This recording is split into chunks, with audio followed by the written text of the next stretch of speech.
muy buenos días a todos. Bienvenidos a la actividad de hoy, martes 25 de julio. Tenemos un tema muy interesante. Es trasplante simultáneo de páncreas y riñón, lo que en el contexto del cuidado posoperatorio en unidad de cuidado intensivo a cargo de Caterine Villamizar, nuestra fellow ya prácticamente segundo año en medicina crítica y cuidado intensivo. Tenemos también pues invitados endocrinólogo, nefrólogo y cirujanos de trasplante que nos van a acompañar y enriquecer la charla al final. Adelante, Kate. Buenos días, muchas gracias a todos por la asistencia. Mi nombre es Caterina Villamizar, fellow de Medicina Crítica de la Universidad de Antioquia. Agradezco a los doctores Óscar Zuluaga y al doctor Néstor Pompey por la orientación para la realización de esta charla. Bueno, entonces vamos a hablar del trasplante simultáneo de páncreas y riñón y del cuidado posoperatorio de estos pacientes en la unidad de cuidado intensivo. Inicialmente, pues hablaré de una definición de cuáles son los tipos de trasplante pancreático, de los desenlaces asociados a estos trasplantes, de cómo se ha comportado pues a lo largo de la historia el trasplante hepático, de los cuidados posoperatorios y de las complicaciones tempranas que nos deben alertar en la unidad de cuidados intensivos.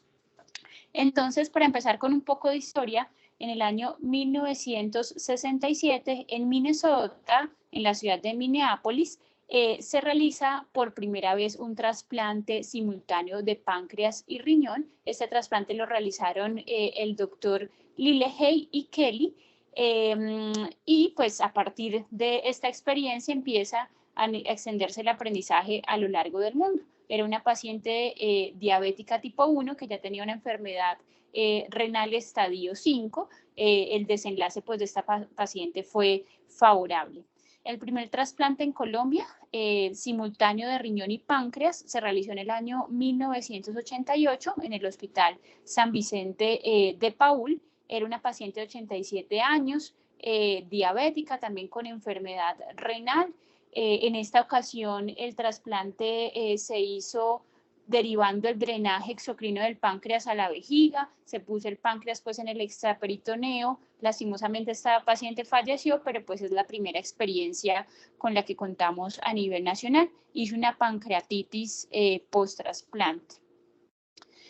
Bueno, entonces el trasplante pancreático y el trasplante simultáneo de páncreas y riñón tiene su principal aplicación y mayor evidencia en pacientes con diabetes mellitus tipo 1 y enfermedad renal crónica.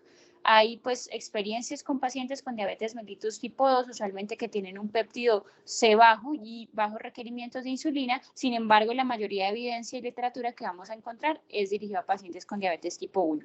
¿Y qué impacto tienen ellos? Les mejora la calidad de vida, les mejora el control glucémico, disminuye la carga de morbilidad. En el caso, cuando se compara el trasplante renal solo versus trasplante páncreas-riñón, hay una mejor conservación del injerto renal y mejora la sobrevida.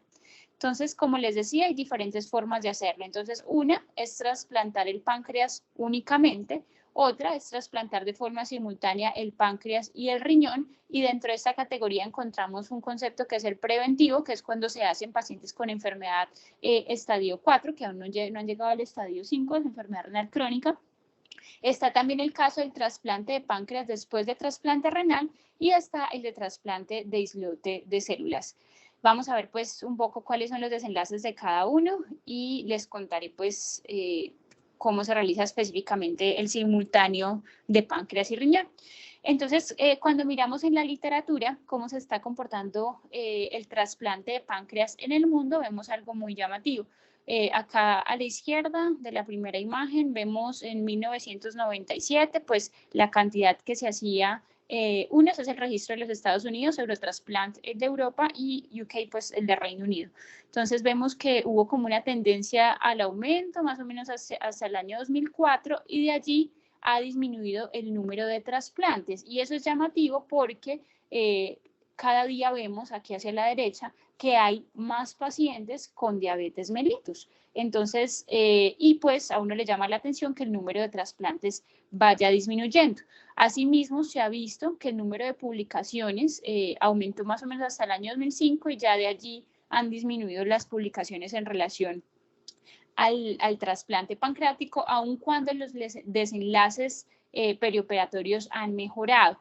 Vemos acá el comportamiento del trasplante simultáneo, que es la línea superior, también como un incremento como hacia el 2000, luego ya pues más o menos se ha mantenido estable en proporción pues al número de habitantes, y el trasplante de páncreas después de trasplante renal va disminuyendo, y el trasplante de páncreas solo en general no se realiza tanto. Entonces, pues, ante esta situación, empezaron a preguntarse, bueno, ¿por qué será que está bajando el número de trasplante de páncreas y probablemente lo necesitamos más? Y dijeron, bueno, lo primero que debemos hacer es como un consenso global de expertos, quizás si estandarizamos cómo se la vinculación, el manejo intra, posoperatorio, podamos tener pues como más adherencia y mayor número de trasplantes en el mundo. Entonces, se realizó una reunión en Pisa, Italia, en el año 2019, y se reunieron varios expertos y revisaron 144 preguntas. Esta fue la primera conferencia mundial sobre trasplante de páncreas, y de la cual pues se basan varias recomendaciones que vamos a ver el día de hoy. Bueno, entonces volviendo a cuál es el impacto del trasplante de páncreas en los pacientes, una de las cosas que tenemos es que mejora la calidad de vida. Este es un estudio descriptivo publicado en el año 2015 que se realizó en el Hospital Universitario de San Antonio, en Oporto, Portugal. Ellos miraron pacientes pues, que habían trasplantado en los últimos 5 años y miraron cómo estaba su calidad de vida. Eran 60 hombres, 66 mujeres. Les midieron el índice de calidad de vida gastrointestinal y el Eurocol 5D. ¿Y qué observamos acá?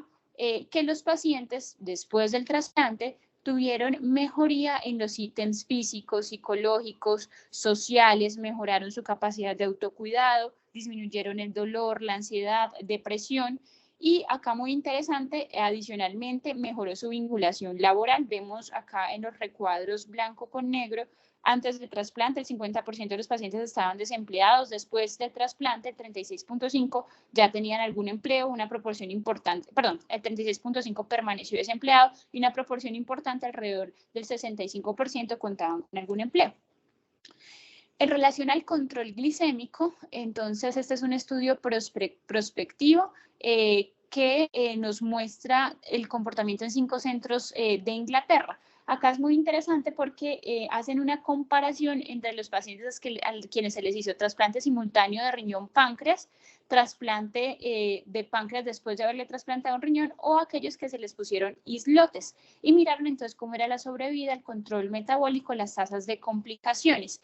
Aquí estamos viendo cómo se comportó la hemoglobina glicosilada, entonces cuando se trasplantaba el órgano completo versus los islotes, y en general pues había un mejor control glucémico en los pacientes con trasplante de órgano completo. Asimismo, vemos la cantidad de insulina requerida antes de este trasplante y después del trasplante. Entonces vemos que los pacientes a los que se les trasplantó el órgano completo disminuyeron pues de una forma significativa el requerimiento de insulina, no tanto en los trasplantes de islotes, y las hipoglicemias severas disminuyeron pues en ambos grupos. Aquí vemos adicionalmente cómo se comportó la tasa de filtración glomerular según el tipo de trasplante, y pues la diferencia aquí no se ve tan significativa, pero tendría a ser mejor en los pacientes con trasplante simultáneo de páncreas y riñón. Bueno, en relación a cuál es la dependencia de la insulina al seguimiento a largo plazo, vemos en azul los pacientes que eran independientes de la insulina y que habían recibido un trasplante simultáneo de páncreas y riñón, y acá abajo los que recibieron islotes. Entonces, definitivamente vemos que el consumo de insulina disminuye significativamente en trasplante de órgano completo versus los islotes solamente. Bueno, en relación a cómo se comporta la sobrevida en pacientes con trasplante simultáneo de riñón-páncreas versus trasplante de riñón solo. Entonces, estamos frente a un paciente diabético que ya tiene pues un daño renal, y a quien decimos le trasplantamos solo el riñón y le seguimos manejando la diabetes de forma farmacológica, le trasplantamos ambos órganos. Entonces es una cohorte retrospectiva que tomó pacientes entre 1998 y 2009, en total 7.308 pacientes que habían recibido trasplante simultáneo y 4.653 que solo recibieron trasplante de riñón. Miraron, todos tenían pues diabetes tipo 1, eran adultos y miraron la sobrevida a 10 años. Entonces aquí estamos viendo la probabilidad de sobrevida. En la línea continua negra está el paciente que recibió trasplante simultáneo y la punteada el trasplante solo de riñón. Y vemos que la sobrevida tanto del injerto como la sobrevida pues, de los pacientes fue mejor en los pacientes con trasplante simultáneo. Y vemos acá pues cómo se comportó el hazard ratio a lo largo del tiempo. Y vemos que el simultáneo en general nos disminuyó pues el riesgo tanto de pérdida del injerto como de muerte del paciente. Y cuando adicionalmente comparamos cuál fue la mortalidad o más bien la probabilidad de sobrevida de los pacientes que no recibieron trasplante, que permanecieron en lista de espera, vemos que pues es mucho menor y que a 10 años el trasplante simultáneo tenía más o menos una probabilidad de sobrevida del 75%. Según el donante, hicieron ellos la diferenciación también si recibían el riñón de un paciente, un donante cadavérico versus un paciente vivo, y en general a los pacientes que recibían trasplante con paciente vivo les iba mejor. Ya vamos a ver que el trasplante simultáneo desde paciente vivo no hay tanta experiencia en el mundo, hay alrededor de una serie de 200 pacientes en Minnesota, pero ya vamos pues a hablar unas consideraciones al respecto. Bueno, entonces ¿cuáles son los problemas con el trasplante de páncreas después del trasplante de riñón? Entonces, se ha visto una alta mortalidad temprana porque implica llevar nuevamente al paciente a un procedimiento mayor, es decir, son realmente 2 procedimientos mayores, 2 veces que se somete pues, a un riesgo perioperatorio importante, además que son 2 veces que debe recibir una inducción de inmunosupresión y pues con las consecuencias que esto pueda tener. Después de la tendencia inicial del riesgo de mortalidad aumentado, ya después sí se ve una mejoría en la calidad de vida. Y hay pues evidencia para diabetes tipo 1, para diabetes de tipo 2, pues no hay mucha evidencia al respecto. En relación al trasplante completo del páncreas, entonces ahí como el cuestionamiento que se hace es que, bueno, se somete el paciente a un riesgo quirúrgico importante y la pregunta es cómo le va en comparación con manejo pues insulínico en caso pues de no requerir trasplante renal. Entonces ahí es diferente pues la conducta que asumen los diferentes grupos, y el trasplante de islotes, como les comentaba, pues puede disminuir los requerimientos de insulina, pero no hay como unos desenlaces fuertes a favor. Entonces, pues se hace en algunos lugares. Aquí en San Vicente de momento no se está realizando. Bueno, y cuando se habla de un trasplante vivo que done un segmento de páncreas y el riñón, lo que les decía, la experiencia es de la Universidad de Minnesota, 200 casos. De momento ellos no reportan muertes en los donantes y no se sabe aún si esto incrementa a ciencia cierta el riesgo de diabetes mellitus en el donante. Entonces, pues falta como más evidencia para su uso extendido. Acá vemos entonces un algoritmo diagnóstico de cómo serían las opciones de trasplante en el paciente diabético. Entonces, un paciente diabético que tiene una enfermedad renal crónica con tasa de filtración glomerular menor a 30 mililitros por minuto por 1.73 metros cuadrados. Si es así, entonces uno dice, bueno, el paciente prefiere un trasplante renal solo o un trasplante simultáneo. Entonces, simultáneo siempre que se pueda tratar de hacerlo. Si se hace un trasplante renal solo, entonces la idea es que sea de un donante vivo, que en lo posible pues tenga una alta compatibilidad con el paciente para en caso de requerir después un trasplante pancreático, pues haya menos rechazo por tener además órganos de pronto provenientes de personas diferentes. Y ya pues en caso de no ser candidato a trasplante de páncreas, debido pues a su alta comorbilidad, fragilidad y demás, pues está otro tipo de manejos como es las bombas de insulina o incluso pues allí considerar los islotes. Bueno, entonces importante en el preparatorio de estos pacientes dejar de fumar. ¿Por qué? Porque los pacientes fumadores tienen más riesgo de muertes y complicaciones. Cuando se suspende el cigarrillo, la idea es que sea al menos 4 semanas antes del procedimiento, se disminuyen un 41% las complicaciones respiratorias, principalmente las pulmonares y la infección de sitio operatorio. Entonces, el cigarrillo se asocia a muerte, falla del injerto, malignidad, eventos cardiovasculares, fístula pancreática y aumenta los costos de atención. La obesidad también tiene un problema y la idea es que el paciente pues sea manejado si la presenta antes del procedimiento. ¿Por qué? Porque se asocia a dehiscencia de herida, hernia ventral, infección intraabdominal, fascitis necrotizante y necesidad de laparotomía.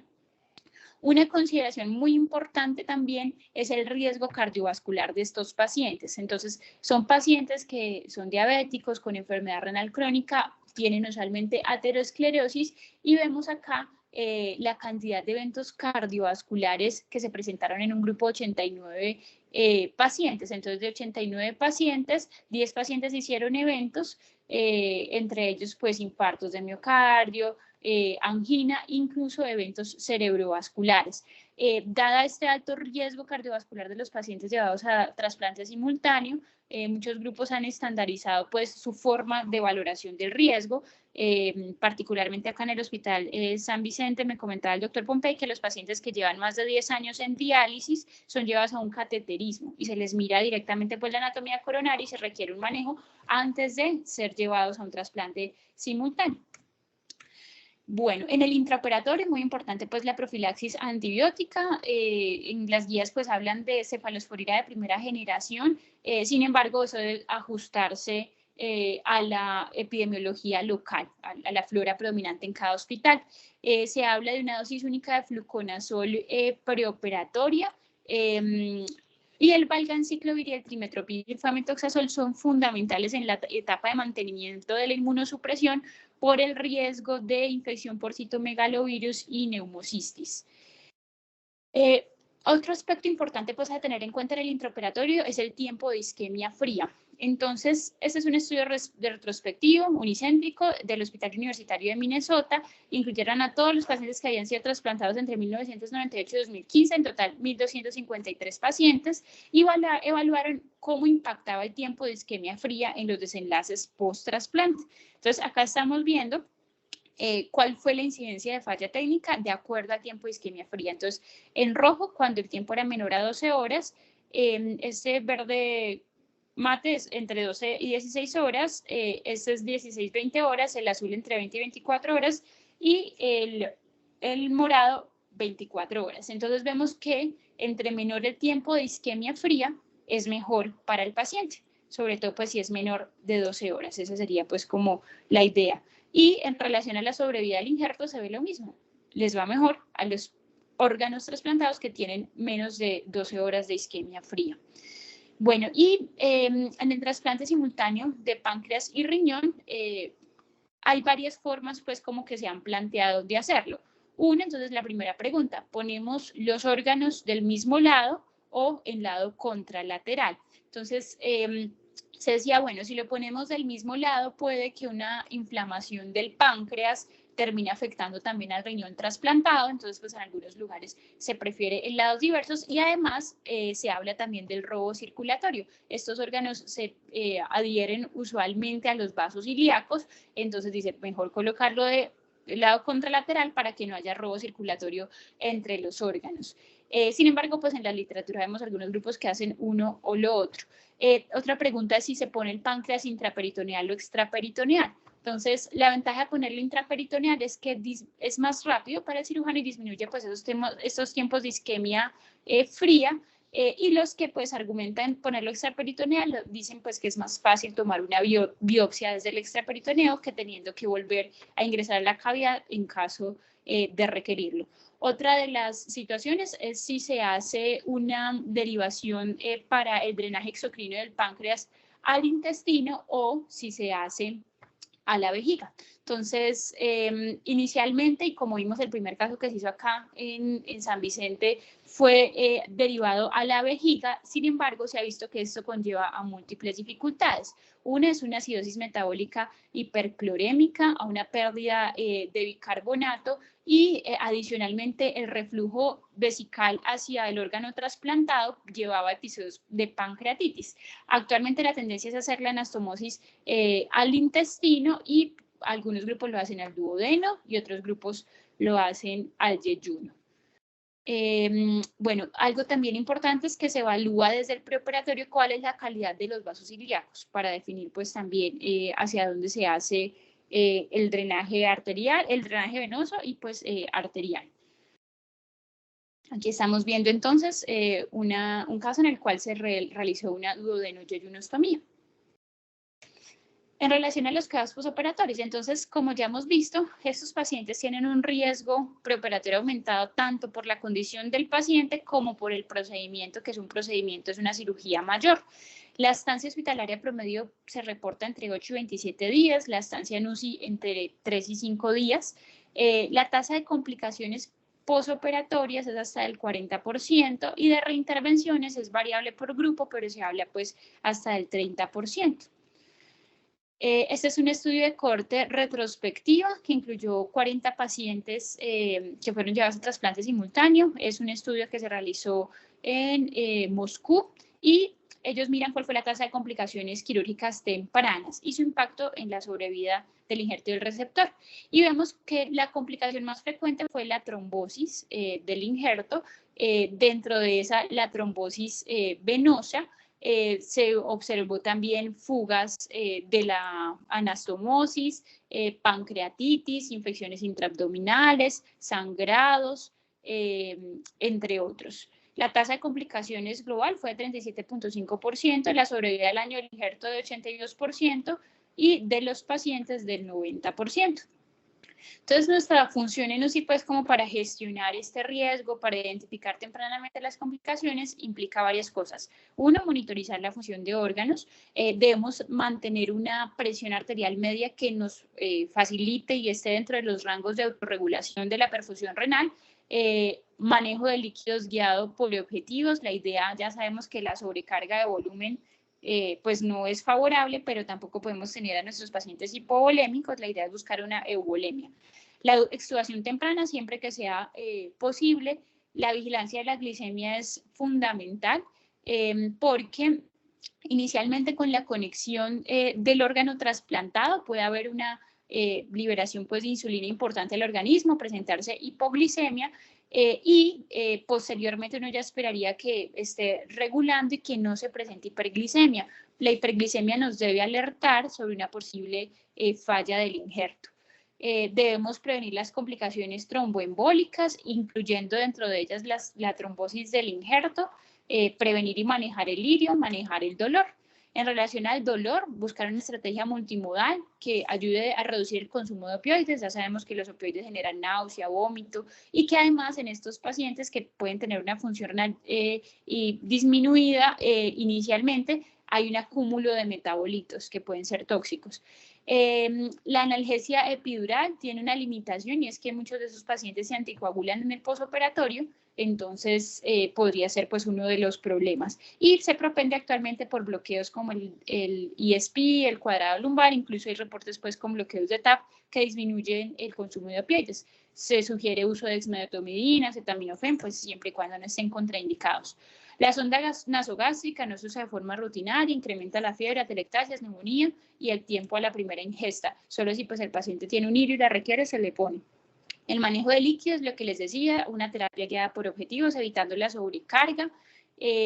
Hay pues, cada grupo maneja sus esquemas. Aquí particularmente se hace una reposición de pérdidas por diuresis en un porcentaje según el volumen hora. La anticoagulación, entonces, como les decía, la trombosis es la causa más común de pérdida del injerto. El 18%, muy interesante, de los pacientes con trombosis tienen una coagulopatía hereditaria. Entonces, por ejemplo, hay grupos que hacen un tamizaje preoperatorio de este tipo de coagulopatías.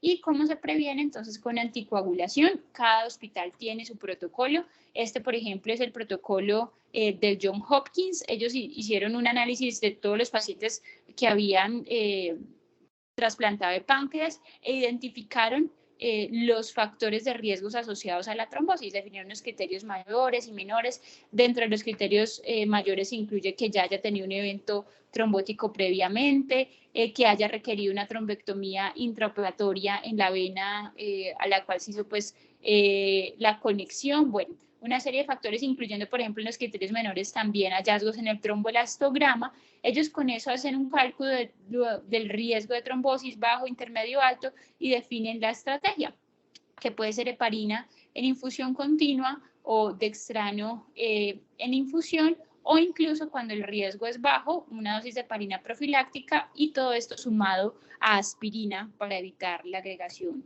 plaquetaria. La inmunosupresión, entonces, tiene dos componentes, la inducción y el mantenimiento. Vamos a hablarles más sobre la inducción porque pues es esta la que nosotros vemos en la unidad. En la inducción hay también múltiples protocolos, hay poca evidencia específica para trasplante simultáneo de páncreas y riñón. Usualmente se acogen protocolos que es de inducción en trasplante de riñón. ¿Y cuál es el objetivo? Prevenir el rechazo temprano e inducir tolerancia al órgano trasplantado. Asimismo, permite un descarte temprano de esteroides. El problema es que nos aumenta el riesgo de infecciones oportunistas, entonces debemos estar alertas a eso. Los medicamentos pues, que más se reportan en la literatura son la globulina antitimocito, que puede provenir de caballos o conejos, y que lo que hace es que conlleva a una lisis de linfocitos mediada por complemento, o sea, un esquema de 5 días, y esto debe ser administrado por un catéter venoso central. Problemas de la globulina antitimocito es que se asocia a un síndrome de liberación de citoquinas, entonces genera fiebre, puede generar trombocitopenia, rash, y la sugerencia es que se premedique a los pacientes para evitar estos síntomas. Tenemos también el alemtuxumab, que es un anticuerpo monoclonal contra CD25. Y pues el CD25 se encuentra en diferentes células, en linfocitos T, B, macrófagos, monocitos y natural killers. Y por eso cuando se usa, pues conlleva la liberación de sus citoquinas y gránulos y demás, y también se asocia a hipotensión, fiebre, rash, broncoespasmo. Deben ser premedicados los pacientes. Y el basiliximab, que es muy interesante porque es un antagonista de los receptores de interleuquina 2 de las células T. Él se une, inhibe pues como la acción celular y disminuye las reacciones anafilácticas. ¿Qué nos dice la literatura en cuanto a la eficiencia? En general no está demostrada una superioridad del uno respecto al otro. Inicialmente había unos estudios que favorecían más la globulina antitimocito, y finalmente es también más una decisión basada en la experiencia de cada centro hospitalario. Aquí particularmente pues demuestro cómo es el protocolo de inmunosupresión del Hospital San Vicente. Se usan corticoides y aquí se usa la inmunoglobulina antitimocítica. El mantenimiento lo hacen acá con tacrolimus y micofenolato. Bueno, otra consideración importante con nuestros pacientes en el posoperatorio: remover tempranamente los drenes, remover pues el catéter urinario tan pronto sea posible, propender por una movilización temprana. Complicaciones, entonces, trombosis, fístulas pancreáticas, pancreatitis, rechazo agudo e infecciones son las complicaciones tempranas. Vemos entonces acá en este grupo de pacientes se dividieron entre los que se hicieron antes de 1995 y después de 1995, y vemos que las trombosis, infecciones, sangrados han disminuido con el paso del tiempo y pues con la experiencia que han ganado los grupos, siendo la más prevalente igual la trombosis, seguida de infección, sangrado y fuga. Bueno, entonces la trombosis, como les decía, la mayoría es venosa y hay varios factores que pueden contribuir: la torsión del pedículo, el tiempo de isquemia fría, la aterosclerosis del injerto, el hecho de que haya desarrollado una pancreatitis, el flujo intrínseco del órgano, entonces el flujo en el páncreas es lento, entonces eso favorece también la formación de trombos. Sospechar ante la presencia de hiperglicemia posoperatoria, y ante una sospecha debemos hacer un Doppler para ver cómo está la perfusión del órgano. La fuga anastomótica es infrecuente, Cuando se presenta suele ser en la línea anastomótica con el segmento intestinal. Se va a manifestar con fiebre, leucocitosis, irritación peritoneal, se confirma mediante un ataque con contraste oral y pues ya la decisión del equipo quirúrgico de reintervención de acuerdo pues a la fuga que se presente. Y en estos casos se emplea la somatostatina para disminuir pues las secreciones pancreáticas. La pancreatitis se presenta hasta en el 3% de los pacientes, deriva pues de múltiples cosas, la lesión por reperfusión, el manejo pues que se haya hecho del tejido. Las tempranas suelen ser autolimitadas, sin embargo tiene un comportamiento clínico similar al rechazo, entonces es difícil de diferenciar y cuando se perpetúa puede conllevar a falla del órgano trasplantado.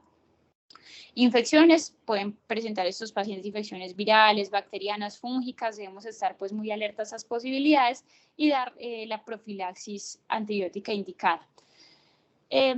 Rechazo del trasplante pancreático, entonces se habla de una incidencia del 15 al 20% al año, del 30% a 5 años y ya pues aparte de la glicemia hay otros marcadores. La glicemia podría ser un marcador tardío, un marcador sérico más temprano, la amilasa y la lipasa y pues incluso el incremento del péptido C.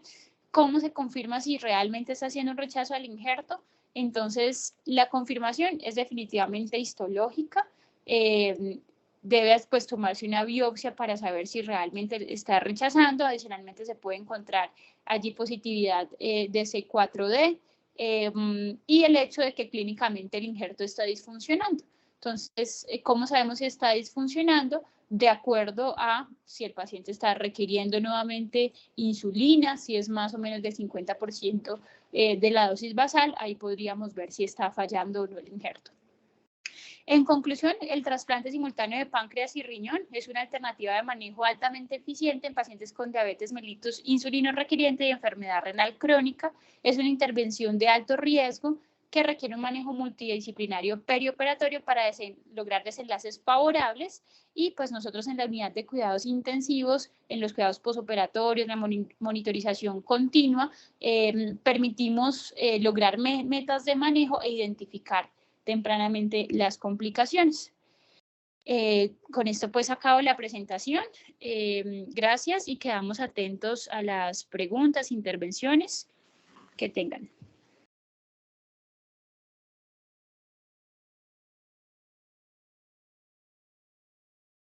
Muchas gracias, Kate. Excelente. Muchas gracias, Kate. Excelente presentación como siempre. Si hay alguna pregunta, algún aporte de los invitados, adelante, levantan la manito, pueden hablar así espontáneamente que ya habilitaron los micrófonos. El doctor José Nelson Carvajal. Sí, buenos días.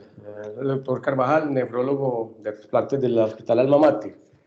Me gustaría que nos hablaras cómo es el seguimiento de las glicemias después del trasplante del páncreas. Pues, usualmente el trasplante casi siempre es simultáneo, luego hablamos un poquito más al respecto, pero cómo es el protocolo de manejo es un paciente diabético que le acaban de colocar un páncreas. ¿Cómo es el seguimiento de sus glicemias? Vale, pues aquí está el doctor Néstor, que él es el endocrinólogo del Hospital San Vicente. Él me compartió pues el protocolo que ellos tienen acá, pero me gustaría que él hablara más pues como teniendo en cuenta su experiencia y nos contara un poco más de ese asunto. Bueno, buenos días a todos. Doctora Catherine, excelente conferencia, muchas gracias por la presentación. Realmente resume aspectos muy interesantes y muy importantes del trasplante de riñón-páncreas.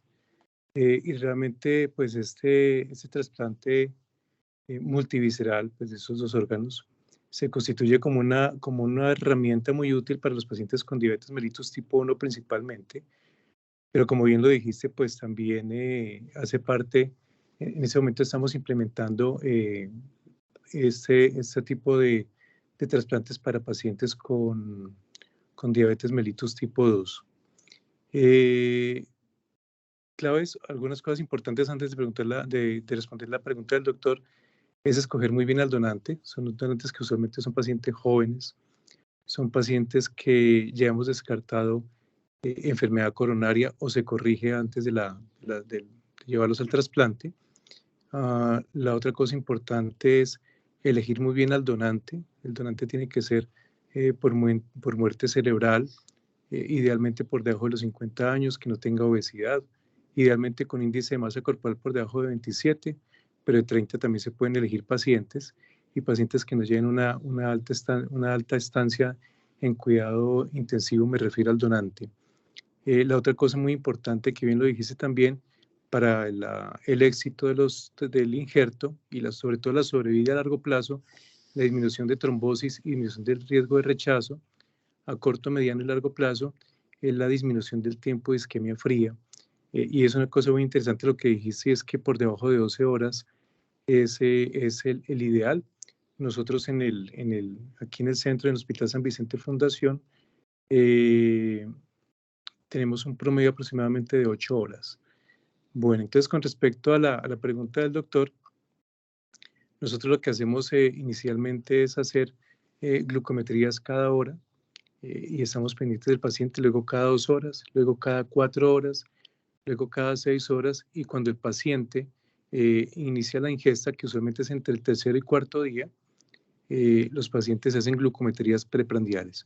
Este control glucométrico es muy importante porque es un marcador temprano de que el páncreas está funcionando mal. Antes de hacer nosotros hacemos regularmente, en algunos días específicos del trasplante, hacemos Doppler del injerto pancreático para evaluar la anatomía, para evaluar la estructuralidad, al igual que se hace con el injerto renal, y obviamente hacemos Doppler para mirar básicamente tanto el flujo arterial como el componente venoso. Entonces, como marcador temprano, si el paciente presenta una hiperglucemia por encima de 150 miligramos por decilitro, iniciamos inmediatamente infusión de insulina cristalina en el paciente recientemente trasplantado, y activamos una cadena de alerta en la cual se avisa al nefrólogo, al cirujano de trasplantes y al endocrino, con el objetivo de evaluar la hiperglucemia. Si el paciente tiene una hiperglucemia, casi que es una señal temprana de que probablemente el páncreas, si es muy temprano, es una complicación trombótica aguda en el paciente. Entonces nosotros somos muy estrictos en eso.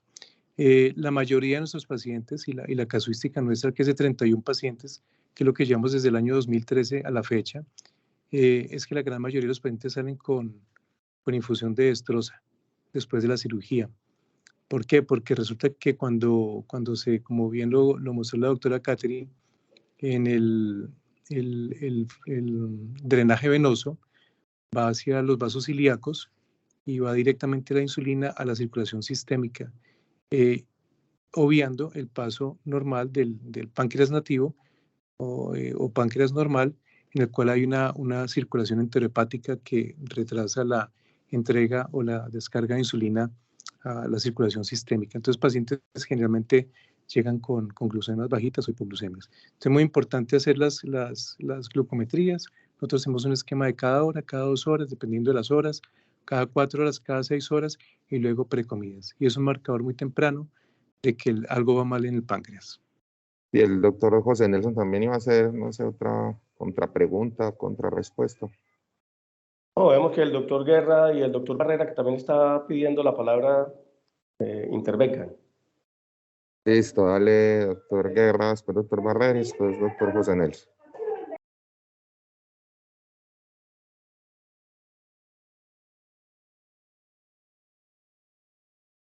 ¿Se me están escuchando ahí? Buenos días. Sí, ahí ya te escuchamos, doctor. Bueno, doctora Caterine, muchas gracias por la presentación. Muy bien, pues presenta las ideas principales de un trasplante hepático. Mi nombre es Álvaro Guerra, yo soy cirujano de trasplante de órganos abdominales. Particularmente el trasplante combinado de páncreas y riñón. Es un páncreas muy bonito, o sea, a los cirujanos nos gusta mucho. Es un trasplante que ofrece unos retos importantes, pero también unos resultados inmediatos muy satisfactorios. Pues con respecto al trasplante de páncreas, hubo en la primera década después de este siglo, pues hubo digamos que una motivación muy importante en todos los grupos de trasplante del mundo. Pero cuando empiezan a implementar sus programas, empiezan a enfrentarse en complicaciones que son frecuentes en este trasplante. Este trasplante de páncreas ofrece más complicaciones que el trasplante renal y que el trasplante hepático. Cuando se presenta una complicación, casi que tú la tienes que haber planificado antes de que se presente, porque cuando se presenta ya es demasiado tarde en el trasplante de páncreas. Consideraciones importantes, los donantes. Generalmente se escogen donantes, digamos, óptimos. En Colombia, los pocos grupos de trasplantes que tenemos pues activo este programa, tenemos la ventaja de que el número de receptores es pequeño. Entonces usted se puede dar el lujo de escoger muy bien los donantes de estos páncreas. Entonces generalmente son pacientes jóvenes con índices de masa corporal delgados, que no hayan tenido mucho soporte vasoactivo,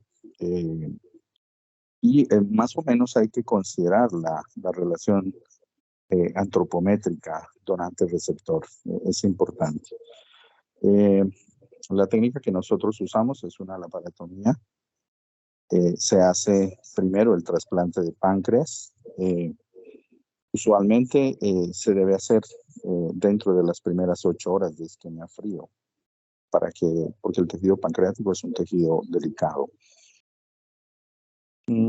Posteriormente se hace el trasplante renal. Las consideraciones,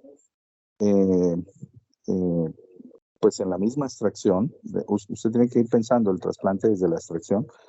La extracción de órganos de páncreas es difícil. Desafortunadamente,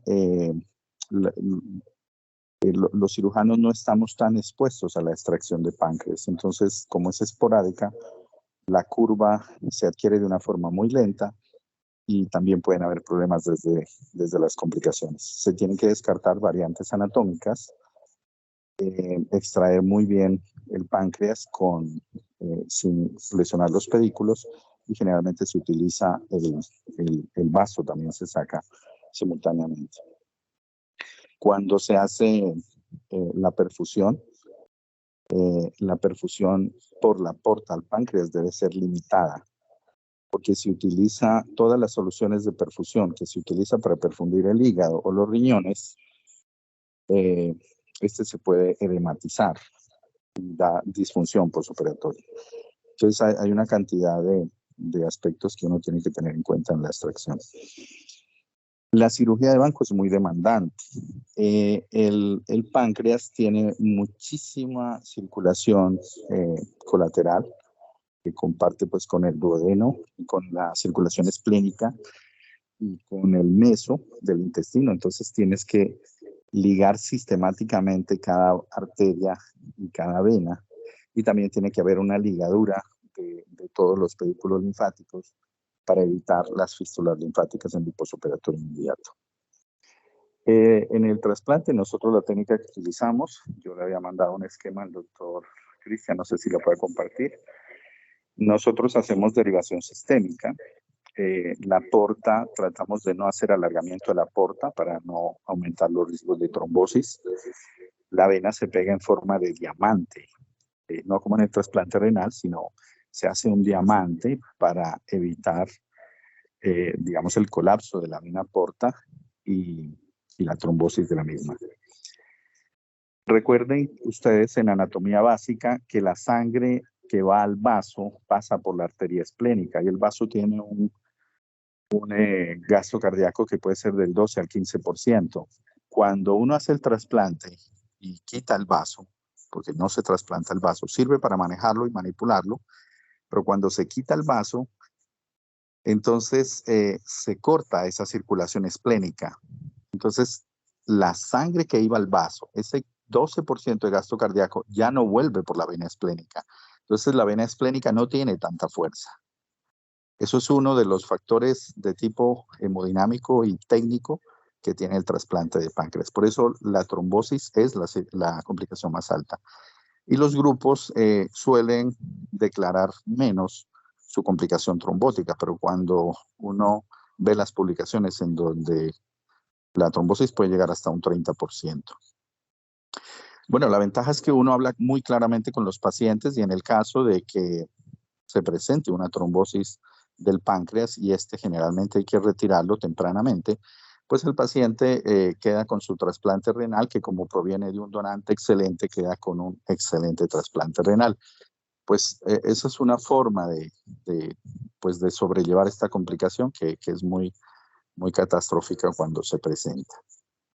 El trasplante de páncreas es muy hermoso. Apenas los cirujanos tenemos la oportunidad de soltar el plan vascular y hay perfusión del páncreas. En pocos minutos el páncreas toma el control metabólico del azúcar y como lo decía el doctor Pompey, hay una tendencia a la hipoglicemia. Por eso el anestesiólogo tiene que estar listo con una carga de dextrosa y se hacen mediciones en el intraoperatorio seriadas porque el paciente puede hacer una hipoglicemia severa.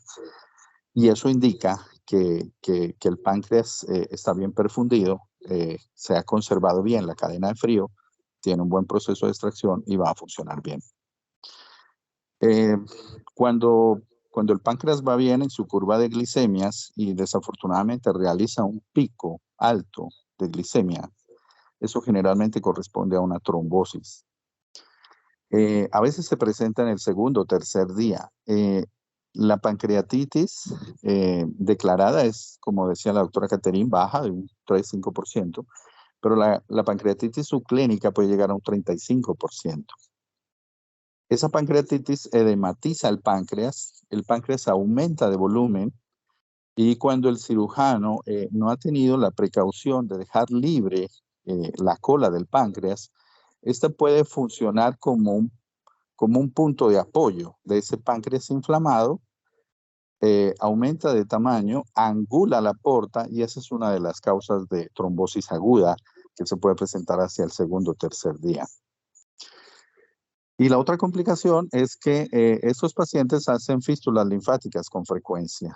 Entonces, cuando los grupos no tienen experiencia en las imágenes, se encuentran las colecciones peripancreáticas y si no hay una tendencia al manejo conservador de esas colecciones de fístula linfática, no estoy hablando de fístula intestinal, se lleva a estos pacientes a cirugía y en cirugía la manipulación puede hacer que el páncreas, que está en un proceso inflamatorio, tenga alguna complicación vascular y literalmente usted quede con el páncreas en la mano. Entonces hay que ser muy cuidadoso en la reintervención de estos pacientes. Y el manejo de esas complicaciones debe ser pues conservadora, calmada. Bueno, muchísimas gracias. Muchas gracias, doctor Guerra, por su excelente aporte. Doctor José Nelson, adelante. Doctor Carvajal. El doctor Barrera iba a intervenir. Pero no lo veo ya conectado. No sé si estás ahí conectado, doctor Barrera, dale. Doctor David, ¿cómo está? ¿Qué más? ¿Me escuchan? Compadre, ¿qué más, Lucho? ¿Bien o no? Sí, ahí te escuchamos bien. Bien, Dale, ¿cómo Lucho. ¿Me escucha? Dale, Lucho. Sí, te oímos bien. Doctora Catherine, perfecto. Doctora Catherine, perfecto. Muchísimas gracias por su presentación. Muy acorde y amplia y muy apropiada para estos momentos. Entonces le doy las gracias y obviamente a sus asesores también por haberle dado y darle una guía en este proceso de trasplante, como dice el doctor Guerra, multivisceral tan bonito, con unos resultados inmediatos tan adecuados. Quería, pues me da tristeza porque acabamos de publicar en la revista Q2 la experiencia del Hospital San Vicente de Paúl con respecto al programa de riñón páncreas, sus dos cohortes comparativas, siendo este programa en estos momentos el programa que más trasplante de riñón páncreas tiene el país y con unos resultados similares a lo que está publicado en el mundo.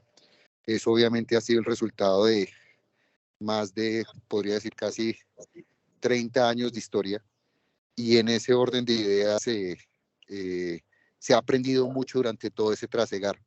Y quisiera contarles básicamente ese trasegar, en qué resultados y qué ha hecho para que se hayan optimizado los resultados y los desenlaces del programa del Hospital San Vicente de Paúl con la Universidad de Antioquia.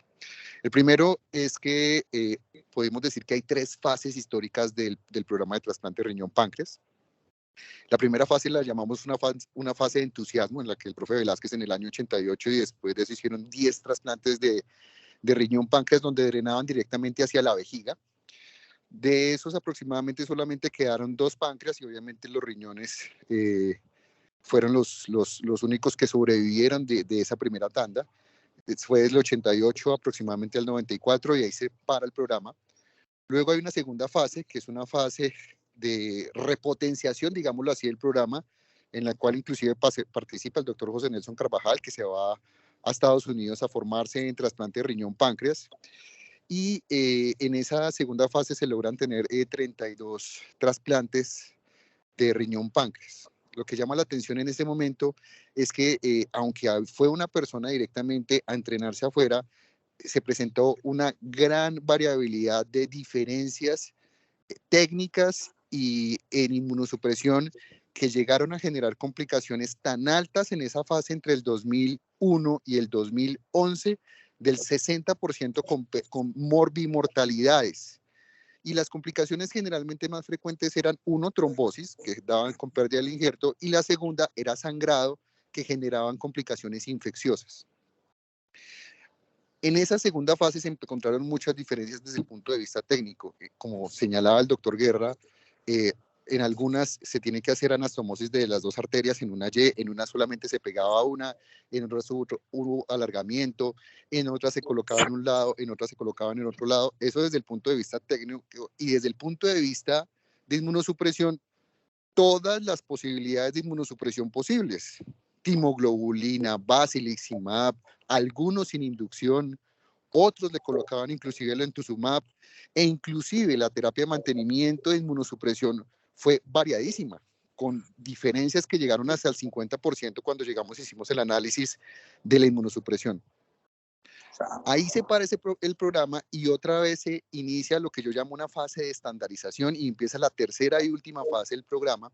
Y esa fase de estandarización lo que obligó fue a que todo mundo hiciera exactamente lo mismo, que son las características que señaló el doctor Guerra. En esa segunda fase lo que encontramos es que básicamente los resultados del programa son lo que están hoy. Al momento del análisis llevábamos 23 trasplantes de riñón-páncreas, hoy ya llevamos aproximadamente 28, pero con ese análisis se encontró que la supervivencia y la morbimortalidad importantes en ese proceso cambiaron completamente. ¿Cuáles son esas 4 características fundamentales de esa fase de estandarización que cambiaron dramáticamente los resultados en trasplante de riñón-páncreas? 1, la escogencia del donante. Fuimos mucho más estrictos en la escogencia del donante. Y hoy inclusive se cambió completamente la técnica de la extracción del páncreas. Ya no la hacemos como se hacía antes, que se sacaban los 2 órganos o se sacaba en bloque completamente hígado y páncreas, y se hacía el banco largo, prolongado, difícil, que finalmente lo que aumentaba el riesgo de sangrado. Lo que hacemos básicamente es que en el donante hacemos en la disección caliente la extracción, y eso ha reducido de forma notable el sangrado intraoperatorio en la reperfusión del órgano. Entonces, una primera fase es de estandarización con respecto a la selección del donante, con respecto a la implantación, con las características que señaló el doctor Guerra, que no me voy a extender en eso. El tercer punto importantísimo fue el cuidado crítico.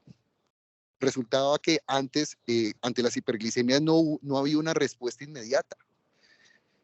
Y ahora, con el protocolo que señaló el doctor Pompey, cambió completamente. Ante la más mínima hiperglicemia en ese control de más de 150 cc hora en el control horario, es más importante que llamar directamente el endocrinólogo que colocara la insulina es llamar al cirujano y al dúplex para mirar si se está trombosando, porque hay que mirar exactamente qué es lo que está pasando. Y eso ha permitido que se hayan salvado injertos, o que inclusive se han salvado la vida de muchos pacientes que en la cohorte 2 del 2001 al 2011 no se salvaron. Entonces, eso fue bastante importante. El otro punto con respecto al cuidado crítico, además de el control horario de la hiperglicemia y la respuesta inmediata, en términos de que si hay hiperglicemia, lo primero que hay que descartar es un problema quirúrgico, es la forma de la reanimación. Y se creó un algoritmo de reanimación para que no estar generando grandes hipervolemias en el posoperatorio inmediato, que permitió irremediablemente que los pacientes hicieran menos edema, menos pancreatitis, y que pudiéramos hacer protocolos de recuperación rápida y sacar a estos pacientes más rápidos de la UCI con alimentación y comida hacia el primer y segundo día post trasplante riñón-páncreas. Y el cuarto punto de esa fase de estandarización fue justamente la estandarización de la inmunosupresión. A todos los pacientes se les induce con timoglobulina y a todos los pacientes se les da una terapia de mantenimiento con tacromicofenolato y con el esteroide. En ese orden de ideas, y después de darles esos 4 puntos importantes que cambiaron completamente la historia en esa fase 3 de trasplante riñón-páncreas aquí en el Hospital San Vicente de Paúl, hoy con orgullo puedo decir que gracias al resultado de muchas personas que han participado, tenemos unos excelentes resultados similares a lo que está el mundo, y que finalmente hacen que el trasplante de riñón-páncreas sí sea una opción válida para los pacientes que son diabéticos tipo 1 y para los pacientes diabéticos tipo 2. Espero no haberme extendido mucho y muchísimas gracias por la invitación.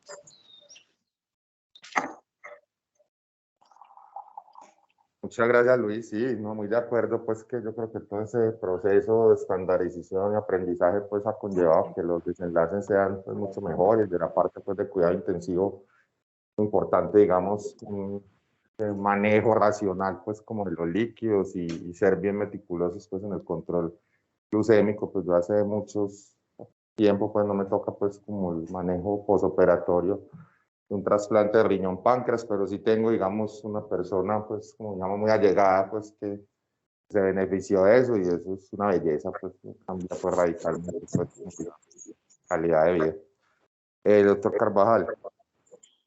Bueno, como dice el doctor Barrera, y me tocó la segunda fase, y si algo quedó claro es que se necesita un muy buen cirujano a un trasplante de páncreas. Los problemas que tuvimos, un gran porcentaje fue quirúrgico, y era un programa que todo el mundo le quería meter la mano, y fue bastante difícil porque no había suficiente experticia, solo teníamos un cirujano entrenado, y habían dificultades que en algún momento de la historia lo comentaremos, pero si hay algo claro es que el trasplante de páncreas es una terapia en este momento que ya está estandarizada, funciona, a pesar de que casi no nos mandan pacientes, digamos que preventivamente. La mayoría de los pacientes que nosotros trasplantamos son pacientes que están ya en diálisis con diabetes tipo 1. Estamos extendiendo los protocolos pues, a la diabetes tipo 2 en este momento en el país, pero la mayoría de los pacientes los dejan y no los remiten para valoración por grupos de trasplante con enfermedad renal avanzada, sino ya los captamos la mayoría de los nefrólogos, no nos lo mandan desafortunadamente los endocrinólogos en etapas más tempranas. Pero si algo claro en esto es que la experticia del cirujano es la base del éxito de un programa de trasplante. La inmunosupresión es muy similar a la inmunosupresión del trasplante de riñón. La inmunosupresión ahí, digamos que juega un papel secundario, pero si el cirujano no está lo suficientemente entrenado, no tiene la suficiente experticia, es claro que van a haber muchas complicaciones.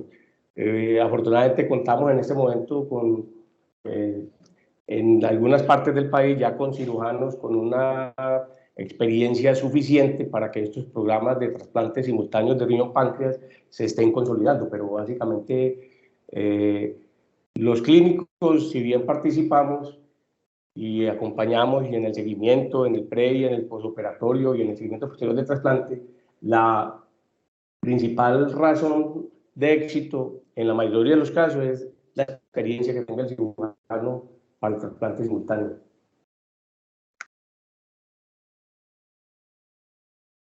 Muchas gracias, doctor. Dale, doctor Néstor.